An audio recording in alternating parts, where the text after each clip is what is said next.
This all happened when I was 19. I'm not the best looking dude, so I've never had much luck with women, and I ended up on Tinder. I wasn't having much luck there either until like the 3rd month of using it, when a blonde woman named Katie messaged me. She was just pretty enough that I just dismissed her as a bot. It wasn't until 3 days later that she messaged me again, which was odd because bots almost never messaged more than once. I clicked on her chat and replied, then looked at her profile. What I saw was pretty generic, but definitely wasn't a bot's profile. We had been talking for like a month when she proposed the idea that I come see her. I was pretty reluctant, as she lived nearly 8 hours from me by car. But I had to admit I really did like her quite a bit, and I had been thinking about asking her if I could come see her for a while now. After a bit more badgering from her, I finally said that I would take the drive to go see her. At this point, I had no reason to doubt she was who she said she was. We had video chatted every other week and called most days. I just assumed I got really lucky. Things did get a little weird on the way there, though. She kept messaging me asking me where I was and making sure I was still coming. At some points, when I took more than 30 minutes to respond, she would send me a slew of annoyed texts. Admittedly, I had chalked this all up to her being nervous about me coming to see her. I was pretty nervous too, so I couldn't blame her. I had a hard time finding the house at first. The directions she gave me were pretty confusing, and it was back through a series of gravel and dirt roads and a large thicket of trees. It was still about midday when I came onto an old-looking house. A window on the 2nd floor was boarded up, but it didn't look abandoned, just worse for wear. Katie's red buggy that she liked to talk about was parked in front of the garage. I looked at my phone and texted her that I was here. She only sent a smiley face in return. When I got out of the car to knock on the door, I noticed someone was looking at me from one of the 2nd floor windows. I found it a little creepy, but figured it was just her father or something. She had told me that he comes to stay with her every now and again, so I ignored it and knocked on her door. She answered with a smile and even gave me a kiss, which surprised me, and I followed her inside. We sat on her couch and started talking about our plans when I asked her about her dad. "You didn't tell me your dad was here," I said. Was that going to be a surprise, or... Katie looked confused and told me that her dad wasn't here. I still thought she was keeping up the act, and I told her that she didn't have to keep pretending, and I had seen him looking at me through the upstairs window. Katie went pale and said that we had to get out of there, now. We both ran to our cars, and when I questioned Katie, she informed me that her dad wasn't there, that she had been home alone until I showed up. I called the police, and while I was on the phone giving the address, Katie gasped and pointed to the window where I had seen the guy last. He was looking at us from out the window again. I got a better look at him, and he seemed older and frail, almost like he hadn't eaten anything in a while. He left the window after he saw that we saw him. The police took half an hour to show up, and the whole time Katie was crying and mumbling about how she was an idiot for not keeping her doors locked. When the police finally did show up, one started asking me and Katie questions, and the other two searched the house. They came back out later and told me and Katie that they didn't find anyone. They did find the back door was hanging open. Whoever it was had ran out into the woods, but the cops were sure that the house was empty. After the cops left, Katie asked me to stay the night because she was scared to be in her house alone now. I gladly did, and we slept downstairs on the couch, as Katie's bed was the room next to the one the man had been in. Katie had also brought out the shotgun that her father had given her, but she had never used it. I told her it was fine, the man's gone, but she insisted, saying she'd feel safer if we had had it out. I'm glad she did. Later that night, I was still wide awake watching TV. Katie had somehow managed to fall asleep. From the kitchen, I had the sound of a doorknob being turned. At this point, I wasn't even scared. I was just pissed. I flipped on the light in the kitchen and pointed the gun at the kitchen door, and there he was. The guy that had been in the house before was standing on the other side of the glass door. He looked shocked, and I'm glad we had locked the door. The man unfroze and yet again ran into the woods. I woke up Katie and told her what happened and called the police yet again. When they arrived, they did a good sweep of the woods and found no one yet again. They told Katie and me that it'd probably be a good idea to stay somewhere else for the night. Me and Katie said our goodbyes. She was going to stay at her friend's house, and I was going home. I left a little after Katie did. I was on the phone with my brother, telling him what happened. My headlights were on. As I was talking, something caught my eye. That fucking man was standing at the corner of the house, just watching me. I gunned it out of there and didn't even bother calling the police again. But I did text Katie, and she said she was going to call them again. I don't think Katie ever went back to that house alone.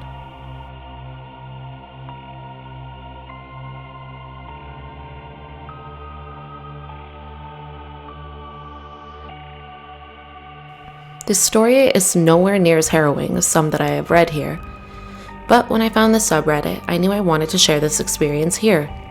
3 years ago, I tried Tinder for the first time. I was 25 at the time, and while most 25-year-old women have dabbled on Tinder or the like, I hadn't been single since I was 17. I met my ex while I was still in high school. 6 years later, we got married, had a baby. I was happy. But those last couple of years together, he had really begun to resent me and the family that we had created together.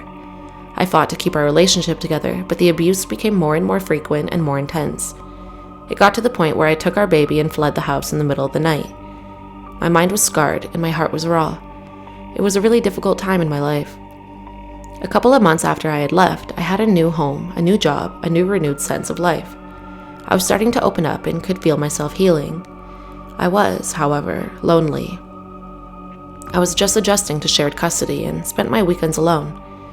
I didn't want to jump into a relationship, but I did want to experience some of the things my 8-year relationship hadn't allowed me. Joining Tinder felt fun. It was new and scary, and after so much trauma, it felt nice to have so much positive attention. My self-worth was low, so cheap compliments and instant gratification of the app felt incredible. Who am I to deserve their attention? Why would they choose to speak to me out of all women? Not my healthiest coping mechanism, but I wanted to feel desirable. That's when I met Derek. Derek was an unassuming average guy. He was cute enough, but not so attractive that I felt self-conscious. Derek and I shared a few interests, craft beer, hiking, and he had a sense of humor that I liked. We agreed to meet up at a local restaurant. I was so nervous. My first date in 8 years. I donned my cutest dress, got made up, and headed out. As I waited at the restaurant, my palms were sweaty. My heart was fluttering, and I began to question myself. He arrived, and everything was awkward at first. We ordered our first beers and started to break the ice. As soon as the buzz of alcohol began to hit, our conversation took off. We had relaxed in each other's company, and the rest of the date night went smoothly. We joked about karaoke across town. He laughed about how he didn't like karaoke. I am a huge fan of karaoke, while no superstar. I have spent a good amount of time in choirs and can carry a tune well enough. One of my favorite rowdy weekend activities is going to the bar and busting out some songs with the sweet taste of gin on my tongue. I convinced him to go with me and we left the restaurant. We sang into the night, taking shots, flirting, laughing.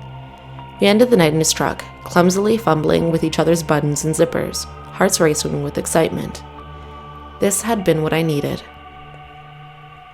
We texted back and forth more often, and soon, we were talking about another date. I had enjoyed our time together and liked that I didn't feel a deep connection with him. It was fun, and that was it. Because my heart wasn't tangled up in feelings, he felt safe. We decided for our second date that we would go tubing down a river that runs through town. We had parked his orange truck at the end of the tubing run and took the tubes in my truck upriver. We agreed that he would zip my truck key into his pocket on his shorts, and that he would drop me off at my truck afterwards. Bright summer heat warmed our skin, and the water felt crisp and fresh on our toes. The afternoon slipped past as we floated down the river. When we reached the bottom, we deflated our tubes and headed back to my truck. Only, when Derek reached into his pocket, his face sank. He looked at me and said, "Your key is gone." I laughed. Surely he was joking. He insisted this wasn't a joke. Gravity pulled at my stomach, and I began to panic. This was the only copy of my truck key, and I had taken it onto the river. I felt foolish and worried about how I would get a new key if we couldn't find it. The river was long, and we had been tubing for hours. We'd stop at several places to swim. He offered to drive me home, and I accepted. During the drive, we made a plan to meet up the next day to search for my key at some of the stops we had made. We spent the next afternoon combing our swimming holes for my key. Up and down we swam, with very little hope that we would ever see my keys. We had to try, though, and we kept at it. From one spot to another we drove, we swam, and we moved on. At the very last place we checked, as the light of the afternoon faded into a hazy orange, something caught his eye. Underwater near the shore were my keys. We were elated, and we could not believe our luck. To celebrate, we went back to his place for some drinks. He drove me down a long wooded driveway, and at the very end was a shaded trailer. He told me that he was only renting a room here from an elderly couple, but they were on vacation, so we would be alone. We walked over the creaking porch and entered the trailer. Inside, I could see the kitchen was messy. Not just a couple of dishes, but every surface was covered with mess. He ushered me away to show me his room. It was small and not very clean either. Dirty clothes, mattress on the floor, a Rubbermaid bin with some snacks like Doritos and cheap warm beer. We had sex, the yellow light of the trailer accumulating the stains on the walls. Afterwards, the spark of fun I had felt when we first met had withered, and I felt gross. I decided that it would be our last date. A week passed, and we hardly texted. Our brief fling was ending, and I didn't expect to see him again. My mind moved on to other things. The coming weekend, my friends were coming to town, and I was excited. We made plans to go to karaoke together on Saturday night. When the day arrived, I was surprised to see a text from Derek on my phone. "Are you going to karaoke tonight?" It read. I responded that I was, and he texted back that he would be there. "I thought you didn't like karaoke," I asked him, and he said that he had been invited by a girl he worked with and thought that he should give me a heads up that he would be with a date, in case I was there. I thanked him for taking the time to let me know, reassured him that I wouldn't be bothered at all, and said that I hoped that he had a great date. Around 9:30 that night, my friends and I arrived at the bar. The dim lights and reflective foil stars are all a too familiar scene. We got our drinks and picked a booth with a good view of the stage. I had a strange sensation, like someone was watching me. I turned my head, scanning the bar, and our eyes locked. Derek and his date were booths away, and he was watching us. He waved zealously with a big smile. His date turned around to look, and I managed an awkward wave. I was absolutely fine with him being on a date, but I didn't want to advertise that we knew each other, or make his date uncomfortable. My friends were all aware of the time that we had spent together, my thoughts on the experience, and the text that he had sent me earlier. We were all thinking it was a bit odd that he would go out of his way to interact with me in front of his date, but no harm, no foul. He was just being friendly. The evening carried on, and we all had a great time, basking in the atmosphere, drinking in the songs and laughter. A couple of hours in, we were sitting in our booth, and Derek stumbled over to our table with his date. He introduced her as Kate and plopped down beside me, pulling her down into our booth next to him. The strong smell of alcohol oozed off of him, and I could see that they were hammered. It became obvious that they had both had too much to drink, their eyes glazed and words slurred. Kate seemed really nice, despite her state, and she launched into a drunk story to the whole table. My friends and I were fairly uncomfortable and were unsure what was going on. Under the table, I felt Derek's sticky hand slide onto my thigh. His date was right there, and I was stunned. Without making a scene, I subtly moved his hand and excused myself to get another drink. As I walked across the room, I could feel his eyes raking my back, and sure enough, when I turned around, he was watching. When I got back, Kate was slurring that her taxi had come. She and Derek exchanged a sloppy kiss and goodnights, and then it was just us and Derek. Derek's mood shifted after that. He was drunkenly unaware of how uncomfortable the table was, and we could tell he was brooding about his date having left without him. Derek turned his attention to me. He slung his heavy arm over my shoulder and leaned in, his sour breath managing to come together to form clumsy sentences. "You're so cute. I love your laugh." I was rigid and just wanted him to leave. When he got up to get another beer, my friends and I spoke about the situation, one of them remarking, "You know you can do better than this, right?" I said that yes, as casual as this had been, I had made a mistake. We came to the conclusion it would be best if we ended the night early, as we didn't see him leaving me alone. As a backup plan if anything went south, we agreed that the girls would go to the bathroom and leave out the back door, while our male friend would distract him and slip away. Derek arrived back at the table, sloshing his beer onto his front. He slurred. "Where are we going next?" I hesitated, but my friend told him that we would all be going home. Derek said that he would walk us there, and we politely declined. He was leaning up against a wall and barely holding himself up at this point. We asked him how he was getting home, and if we could call him a cab. Derek drunkenly pouted that he could just come to my place with me. Trying to shut him down as politely as I could, I told him that my child was there with a sitter, so I couldn't have him over. He didn't need to know that wasn't true. He refused a taxi and said that he would just sleep in his truck.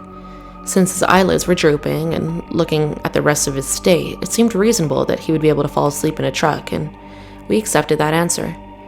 As we started to leave, he stumbled after us. We stopped and reminded him that we were going to bed. He argued that he should come with me. My friends and I locked eyes. It was time to engage with our backup plan. The two girls and I excused ourselves to the washroom while our friend distracted him. Slipping out the back door, the cool rush of the night air hit us, and we hurried to the path that led to their hotel. Our friend caught up with us and said that he had left Derek behind at the bar. We were all relieved to be out of there and started to walk back to the hotel. One of the girls was sober and offered to drive me home when we got to the hotel, and I accepted. A few minutes down the path, my phone began to ring. I looked at the caller ID and felt my stomach drop. It was Derek. I turned the volume down and let it ring, and to my surprise, he left a voicemail. I turned on the speaker and played it out loud. Derek's voice sounded confused, and his words melted together into the phone. "Where are you guys? I thought we were gonna hang out. I don't understand." We were all glad we had left and agreed that this had been wild. That's when the phone rang again. Another voicemail popped up on my screen. In the dim light of the trail, I played the new voicemail aloud once more. His drunk speech was more intense this time as he launched into how he didn't understand why I had left. I had hurt his feelings and he was in love with me. The tone of his voice shook me when I heard him say, "I love you." There was something dark and heavy about it that left me feeling unsettled. We were all creeped out, but happy to see the bright sign of the hotel ahead. We traveled the carpeted hallway to their rooms so my friend could grab her keys and take me home. As we entered the room, my phone began to ring again. This time the voicemail sent shockwaves of fear through my body. Derek's voice had taken on an edge as he repeated that he loved me, but he was actually really fucking mad at me for leaving him at the bar. He went on about how could I do that to him. He didn't know what he was going to do. His voice shook with anger as he stumbled over himself, expressing how I had betrayed him. The last thing he said before hanging up echoed in the hotel room. "You know, I'm really starting to fucking hate you." The sky was unhinged and I was terrified. I was grateful this side of Derek hadn't shown up when we were alone in his secluded trailer. My friends gave me a hug and told me to call them if I needed anything, and to keep them updated. My friend took me home, and as I unlocked the door and stepped into the comfort of home, I felt exhausted. It had not been the night out I expected, and Derek's erratic behavior had really freaked me out. Fresh out of an abusive relationship, his actions at the bar, then the voicemails rang some sort of familiar bell. That's when I saw the headlights. It was very late for anyone to be driving down my street. I peeked through the curtain. My blood ran cold and I trembled. Sitting in the cab of his orange truck was Derek. Mind racing, I panicked. This dude could barely hold himself up when we left. He was blackout, obliterated. How did he drive across town to my house? How did he find me? I immediately remembered the other week when he dropped me off after my keys were lost. How could I have been so stupid? I barely knew him. We had only met 3 times. Derek's face was stony and etched with rage as he sat in the dark cab staring at my house. He wasn't getting out. He was just staring. While I was on my hands and knees peeking out the window, all the lights were off inside. I was sure he couldn't see me. Then the screen on my phone lit up. He was calling me again. I quickly hid it so he wouldn't see the light. Hands shaking, I played the voicemail as quietly as I could. Derek only said one thing this time, a phrase that sent terror shooting down my spine. In a drunken sing-song voice almost taunting me, he quietly said, "Where are you?" Click. I was terrified. Somehow I hadn't really considered I could be in danger and chalked up all the fear to my past experiences. Surely I was overreacting, and it was my fault for reading too much into this. I shouldn't be scared of this, and I don't want to make a scene. The last voicemail sealed the deal, and I figured even if I was overreacting, at the very least, he was a drunk driver. I called 911 and the dispatcher said someone would be there in a couple of minutes. As I peeked out the window, I saw him get out of his truck. He was done waiting. His heavy feet stumbled as they hit the pavement, and he looked around. Derek's voice cut through the night. He started yelling my name. The wild anger in his voice was tangible through the walls.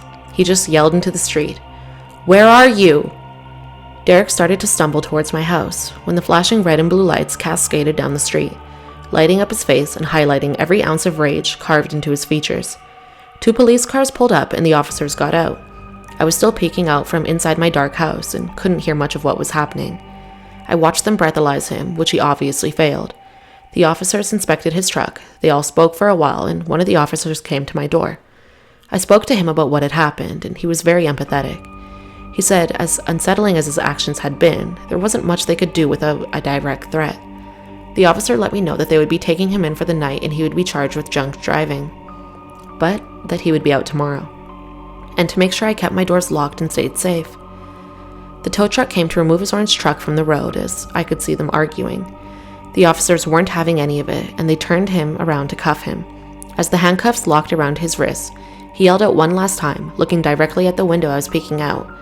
"I know you're in there," my name. "Why don't you come out and say goodnight?" As quickly as my street had filled up, it was empty. The quiet shadows of late night swallowing the earlier chaos into nothingness. Derek texted me the next afternoon. "I'm very sorry about last night. I was in a bad place." I responded that his actions were unacceptable and how dare he show up at the house that my child lives at, and that I would prefer to not hear from him again. He apologized one last time, and I haven't heard from him since. Over the next few months, I would see him on a bike going to and from his workplace, so I know he lost his license. I was always wary that we would bump into each other, which thankfully never happened. I can only imagine how much angrier he was after that night he lost his license. I found out he had moved to the mainland a while back, which was quite a relief for me, and I no longer feel as on edge around town. So Derek, let's never meet again.